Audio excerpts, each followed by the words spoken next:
How to transfer domain from GoDaddy to Bluehost.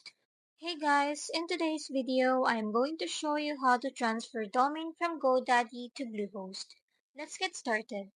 First, log into your GoDaddy account. At the top right corner, click your profile, then click My Products. Here, you will see all your domains.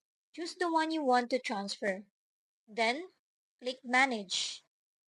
Scroll down and look for Connect Your Domain. This allows you to forward your domain traffic to another website. Click Connect My Site, and now you'll see options to forward your domain to platforms.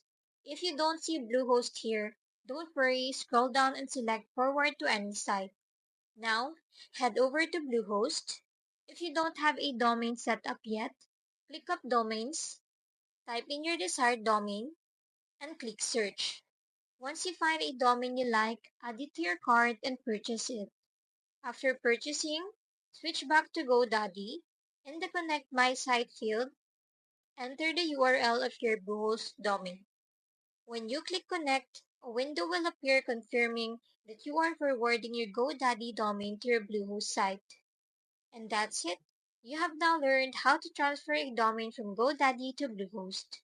If this video helped you, don't forget to like and subscribe for more helpful tutorials.